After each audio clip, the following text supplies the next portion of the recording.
வணக்கம் நண்பர்களே, welcome to எனது புதிய உலகம். இன்றைக்கி நம்ம வீடியோவில் பாசிப்பருப்பு கடையில் எப்படி செய்யலான்னு பார்க்கலாம் வாங்க. பாசிப்பருப்பை கொஞ்சம் பொன்னிறமாக வறுத்து எடுத்துக்கலாம். குக்கரில் தண்ணி கொதித்த உடனே காரத்துக்கு ஏற்ற பச்சை மிளகா, பூண்டு பல்லில் ஒரு 4-5, கட் பண்ணி வச்சுருக்க வெங்காயம், தக்காளி கொஞ்சம் கூட சேர்த்துக்கலாம். ஏன்னா புளிப்புக்கு அது மட்டும்தான் நம்ம சேர்க்குறோம், புளி சேர்க்கலை.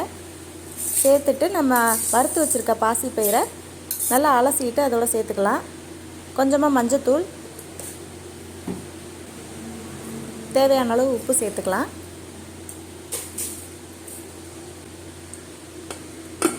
குக்கரை மூடி ஒரு 3 விசில் வர்றதையும் வெயிட் பண்ணலாம்.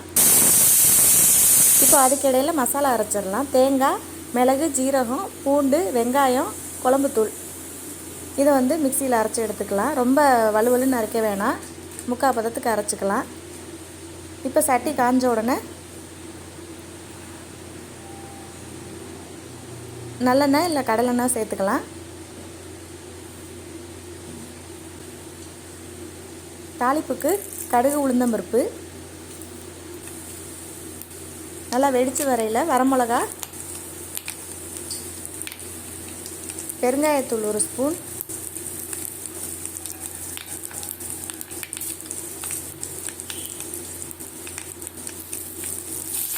கொஞ்சமாக கட் பண்ணி வச்சுருக்க வெங்காயம்,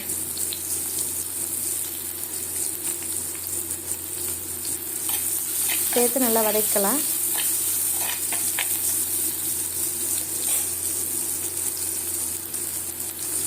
இப்போ அதோட கருவேப்பிலை போட்டுக்கலாம்.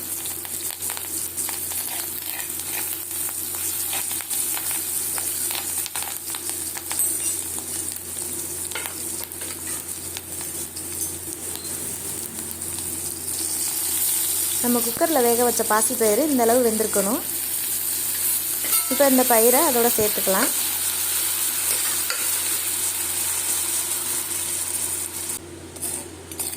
சேர்த்து நல்லா மிக்ஸ் பண்ணிவிட்டு நம்ம அரைச்சி வச்சுருக்க மசாலாவை அதோட சேர்த்துக்கலாம்.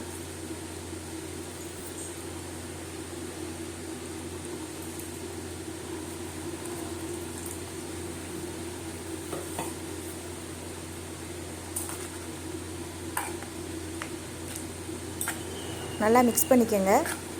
தண்ணி வேணும்னா சேர்த்துக்கோங்க. ஆல்ரெடி இதில் வேக போட்ட தண்ணியே ஊற்றிக்கலாம்.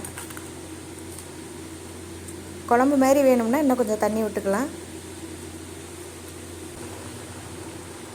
நல்லா கொதித்து பச்சை வாசம்லாம் போனதுக்கப்புறம் கட் பண்ணி வச்சுருக்க மல்லித்தலையை தூவிக்கலாம்.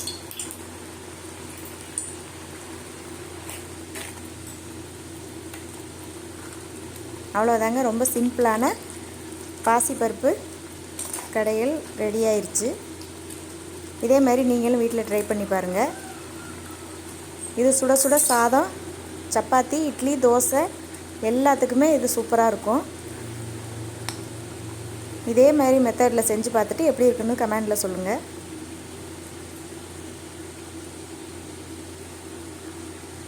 அடுத்த வீடியோவில் பார்க்கலாம். நன்றி, வணக்கம்.